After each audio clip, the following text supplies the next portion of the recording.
In this video, I'm going to be showing you how we took this terrible closet from this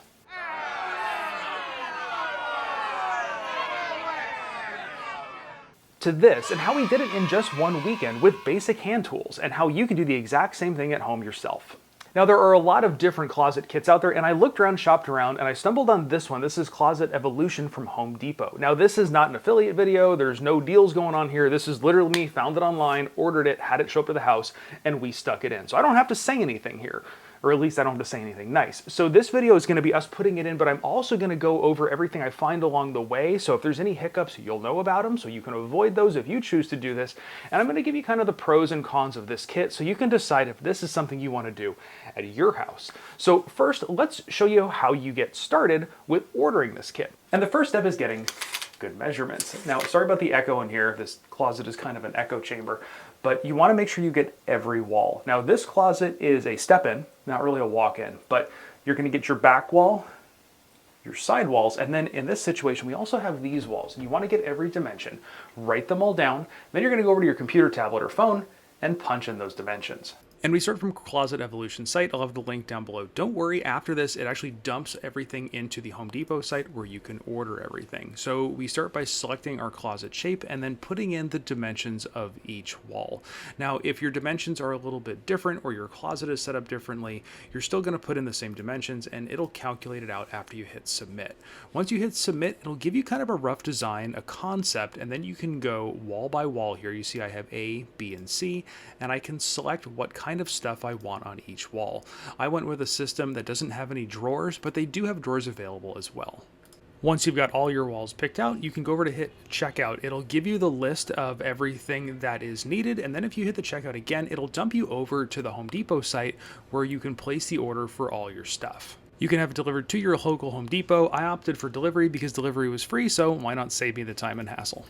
So now that I'm editing this video, I realize I neglected to talk about what tools you're actually going to need to do the install. So to do the install, these are what you're going to need. You're going to need a measuring tape to measure your closet and also to measure out the lines, a stud finder to make sure you're hitting the studs, a screwdriver to screw everything together. You'll see me in this video using an impact driver. You don't need that. You can use a regular screwdriver, and a drill to drill the pilot holes into the wall. That's all you need to do a basic install. Now, you may need a hacksaw and a kind of a circular saw or table saw if you're having to cut the lengths of any of the shelves down. You may or may not need to do that. Other things you may need is if you're having to demo out your old stuff, you're going to need stuff like pry bars or hammers, some ear and eye protection and stuff like that to get the old stuff out, depending on what you have. And in my case, I had to do a little bit of repair and paint, so I needed some drywall patch and some paint supplies. So that's what you're gonna need to get the job done. So now it's time for the most fun part of the job, demolition. And I'm gonna put on some Eye Pro and Ear Pro, because remember I said that is an echo chamber, and I already have to sleep with the fan on. If you know, you know. Felt so good.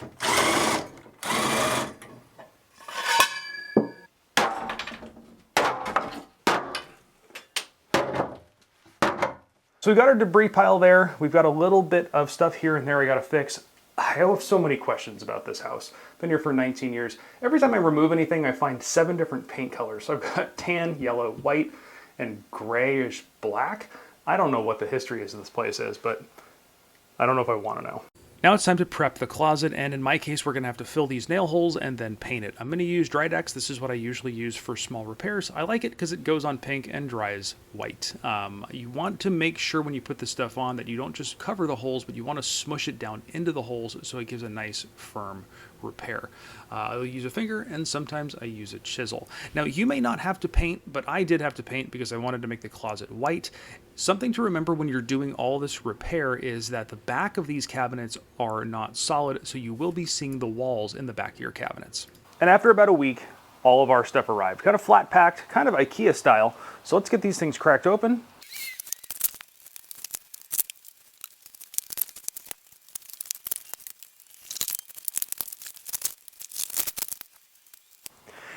And this is what I'm end up with, all these pieces. And I've already run into my first 2 major problems. The first problem is they forgot to send me something. One of the cabinets, I believe it's this one, I should have 2 of them. I only have 1 of them, and they didn't send me the proper amount of shelves. So it looks like somehow that just got deleted off the order, and I can't really explain that because I showed you the screen grabs of what we did. And the other thing was they sent me rails for what's here, but no mounting hardware for those rails. The rail that came with the large pack did come with mounting hardware. That's this stuff right here. This bag of mounting hardware. These smaller ones were also supposed to have hardware because they sent the rails, but they sent no mounting hardware. So fortunately I've got all that stuff here at home, but if this is something you're working on, that may be a problem for you. And I know I just said 2 issues, but I guess technically there's a third. The large wall unit did come with instructions. None of the other ones did. So if you didn't get this with that one, you're gonna have no instructions to go by. So it's a good thing you're watching this video. So our first step in everything is going to be mounting these rails into the closet. And what I've done along the back wall of the closet here is I have marked a line where that rail is going to go. Now how you calculate this is you decide how far from the ceiling you want the top of your cabinets and then add 8.5 inches. In my case, I added 14.5 inches, which should give me about a 6-inch shelf on top. Additionally, I also marked where every stud is in the wall, so I know where I can anchor into those studs. Now this is where things get a little interesting for me. When I put this bar up here, I want to make sure that I can anchor into studs. Here, I am dead center. Here, I'm not, and that one, I miss. Now the problem here is that means I need to put in some anchors, and the anchors didn't come included with these bars that were shipped to me. Fortunately, I have my own anchors, and if you wind up in that same situation, I'll have links to the anchors that I used down below if you want to kind of check out what I'm using. Now a quick note on stud finders. I've used a couple different kind of stud finders over the years. These are the electronic ones you put on the wall, you run it across, and it should tell you where a stud is. But I've had problems with these. The other ones that I use are these. This is the Stud Buddy, made the good old US of A, and you literally put on the wall, you run it back and forth until it finds a nail, like that, and it sticks to the nail. Now I know exactly where a stud is because there is a nail holding that piece of drywall to the stud. And if we use our electronic stud finder, it should show us the same info. What's interesting is this thing is telling me I have a 4-inch wide stud. And I guess that is possible. I guess these could be sistered up. I don't really know what's going on here. Interesting. So that's kind of the conundrum I'm in, is this is one of those situations where none of my stuff seems to line up. That seems to be the way with this house. I don't know who built it, but I don't think they own a measuring tape.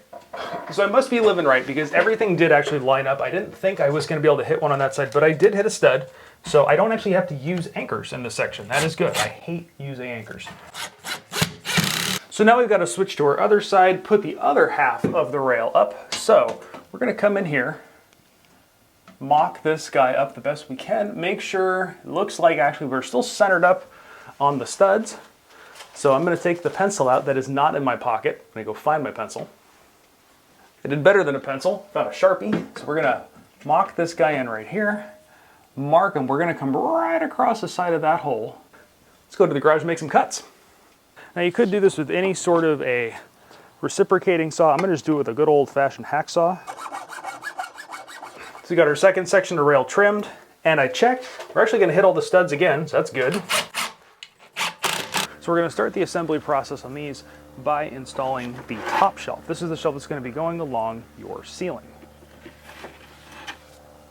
Now I'm using my impact driver again here just to keep things quick, but you absolutely can do this with a regular hand screwdriver, and frankly that might be better because you don't want to over torque these. And then the bottom shelf here is going to go 4 holes up from the bottom, exposing 3 holes, and that gives us enough room for our rod to do its thing.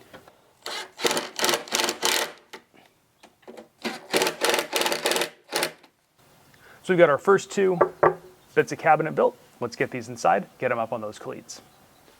So I got my cabinet here, and it should just lift right up onto that cleat. This one's going to go in the far corner here.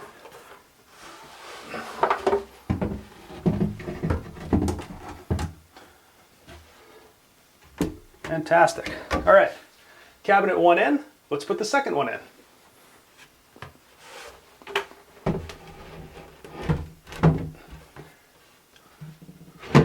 Okay, so we've got our first two cabinets in. Our third cabinet is going to go right here. And this cabinet is going to be a little bit different because I have to trim the shelves on this cabinet. This width is not a standard width, so I'm going to have to measure how wide this has to be and trim it down. Now, if you find yourself in this situation, I want to caution you, don't just take one measurement. Take 4 measurements at least, because houses are not square, as much as we wish they were. So we're going to take a measurement from the bottom here, and we're going to measure wall to the edge. And wall to edge here, I am at 28 7/8. Coming up here to the top, I am at 29 1/8. Okay? So these are the kind of things you got to deal with, because if you go off one measurement, your shelf might be the wrong, right at one and right wrong at the other. So what we're gonna have to go with is we're gonna have to go with the narrowest measurement on here, 29 7/8 down at the bottom, or 28 7/8, 29 1/8.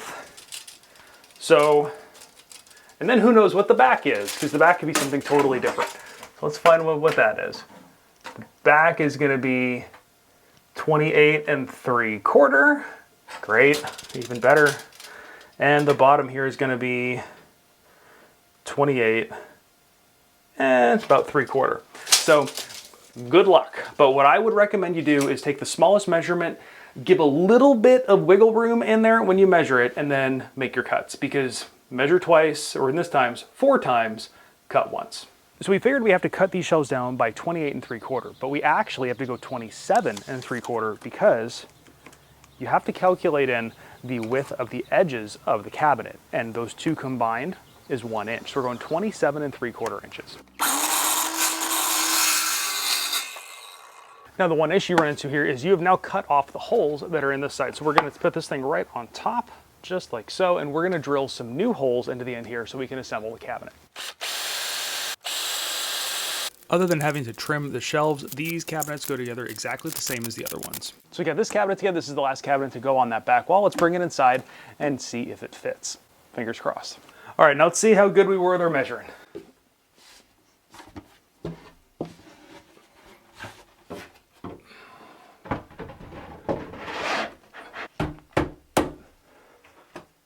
Whew, that was a tight fit.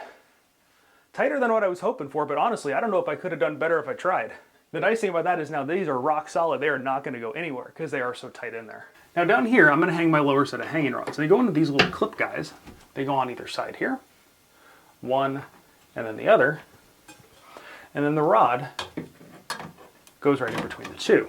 The problem I'm running into is the rod is very tight. But once I get it in there, it does fit. So here's a quick pointer that I noticed now that I've kind of got everything in here, and that is these tend to try to wander apart a little bit. You don't get perfect joints, but you got holes. They go all the way through. So what I'm going to do is I'm going to run a dowel. I'm going to line these all up, and I'm going to run a dowel and glue them in place between a couple of the holes to keep everything perfectly lined up so these edges don't start drifting apart. The other thing I noticed, which may not matter to you, is I live in earthquake country, and these things are held on by friction, gravity, and faith. So what I'm going to do is on the top of this, above it, I'm going to put a little cleat kind of thing that basically these things start coming up and down in an earthquake, they're not going to vibrate off of those and come flying off into my closet. So I do have a little bit more work to do. I got to get the end cabinets put on here, but just with this alone, I have increased the closet space that I had by 75% by adding additional rods and getting kind of the height difference in there. Now on either side, I'm going to be putting some of their kind of shelf feature things and another long hanger on the other side for more clothes. So I'm more than doubling my closet capacity by doing this. Now, as promised at the beginning of the video, pros and cons of this thing. The pro obvious is this is an inexpensive system, and it is actually very easy to put up. You put up the cleat, you put everything up.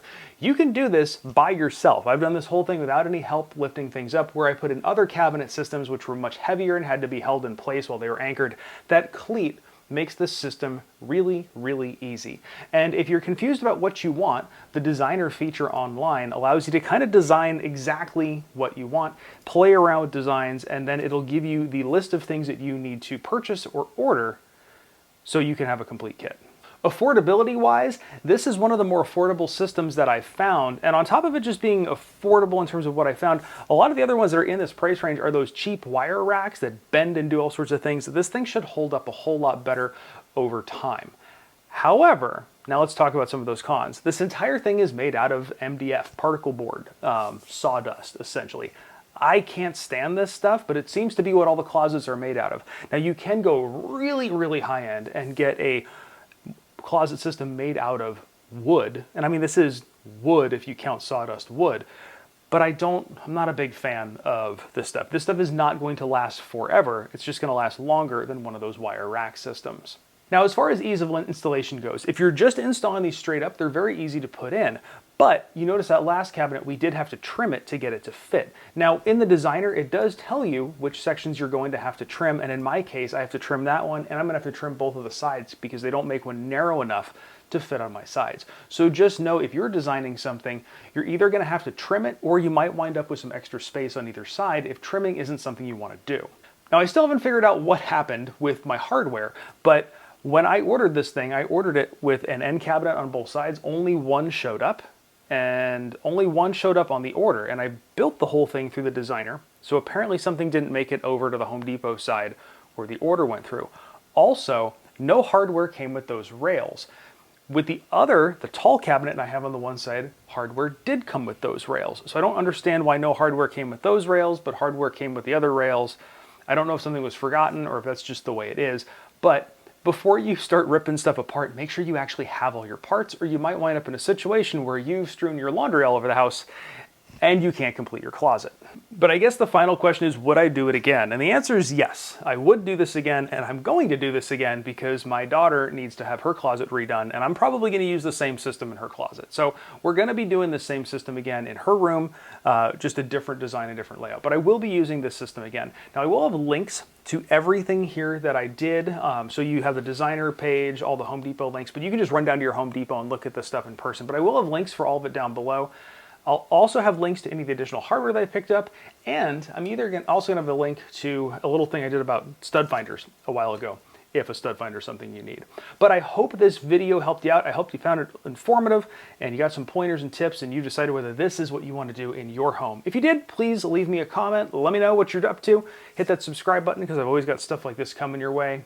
Thumbs up, all that YouTube-y stuff, and of course, thanks for watching.